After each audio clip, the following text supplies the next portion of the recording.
Sir McDowell? And it's McDowell, Stephen McDowell. We're not English, so it's McDowell. But good morning to you too. McDowell? What do you mean we're not? What do you mean we're not English? That's a very English pronunciation, McDowell. Is it? Well, would you mind if your name was spoken in Irish? I don't mind, as long as you're not saying anything bad about me that I can't understand. Good man. I believe you're a new councillor in Belfast City Council, are you? I am, recently elected. Okay, well, it'll be good talking to you over the coming days, weeks, months, here on the Nolan Show. So, look, Belfast City Council passed. They passed the decision to erect bilingual street signs. So, presumably, as a new councillor, you would support motions that had been passed being implemented. Well, to presume anything is a sin, but can you believe that we're actually talking about a leisure centre here, that a leisure centre is causing such a political furore? I mean, if anywhere should be neutral and an open space for everybody in the city, it should be a leisure centre. But here we are. Including those who speak Irish language, Councillor McDowell. That's right. It should be those who speak Irish. It should be those that speak Ulster Scots. It should be for actually give a leisure centre an identity, an Irish identity, and that's absolutely how have you ridiculous. Well, if you're putting Irish street signs up when everybody in the area speaks English, I think the census in 2021 said less than 4% of people spoke Irish fluently in the city, and of those, 50% only had a basic understanding of it. Then you can see that this is really just an identity issue. And it's a bad idea across the board. It's a bad idea economically. It's a bad idea for good relations, and it's a bad idea culturally. I mean, this is being perceived by the people in the area, and they're the most important ones. They're the major stakeholders in this, that it's a stick to beat them with, that it's territory marking, or it's just trying to force a culture that's alien to them on top of them. So where would you accept Irish language street signs? We do have Irish language street signs. I know, but where would you find them acceptable?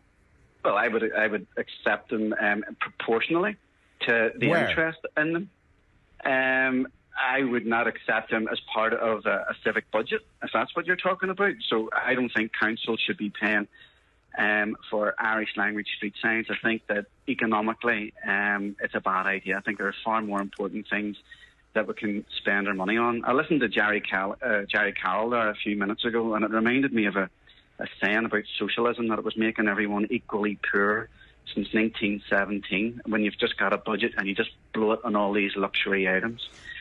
So I don't think. But for those people for whom Irish language is their first language, for those people who see it as part of their identity, and they are taxpayers too. That's right. And they should be proportionally represented at City Hall through expenses. And what we have now is disproportionate representation. So you're now going for 50% signage on all the major roads that they can attach it to. For me, what was interesting was one of the very first ones in the city. One of the very first dual language street signs that went up was outside Clifton Street, Orange Hall, where the 12th of July leaves every year. Now, the Irish translation of Clifton is Clifton. It's exactly the same word. So that portrays then an image that it's really coat trailing and territory marking and nothing else. Can I just come back to my first question, though, because you're a new councillor in Belfast City Council. You're a TV councillor. Yes. So do you think, going forward, that the decisions by the council should be respected? When you have a vote, that the decision should be respected?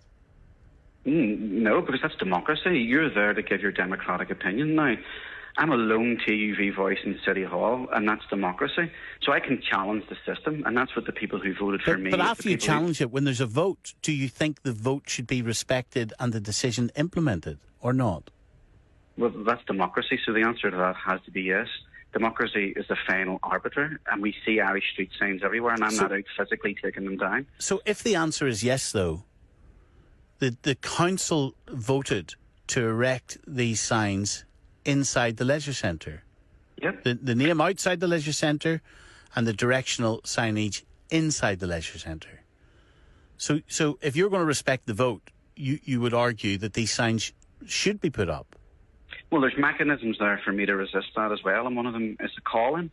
So a call-in is a decision that would disproportionately affect adversely any section of the inhabitants of the district. So to me, this has disturbed good relations, and there's a call-in process there where I can resist this. Linda Irvine's contacted us. Stay there, Ron.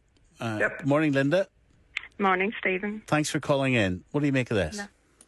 Well, I think it's depressing, and you're aware of the work that we do over in East Belfast, and it's constantly saying that the language belongs to one community or the language belongs to one political outlook. And of course, that is not the situation. It's not the situation today. It never was the situation. That doesn't change some of the things that people say about, the language is politicised at certain times in its history. But it's not the full picture. And what I see here is, we're one of the largest Irish language centres in Belfast, and we happen to be based in the Loyalist area, and the majority of our learners come from the PUL community. They love the language, they're interested in the language, they speak the language. So what they're being told all the time is, this language doesn't belong to you as far as the DUP or the TUV are concerned. And of course it does belong to them.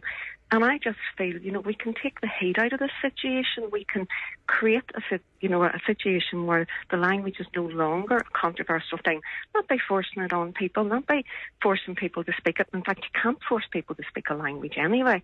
But by creating an atmosphere where the language is welcome, where the language is visible, where people say, well, we don't care because it's not a threat to us.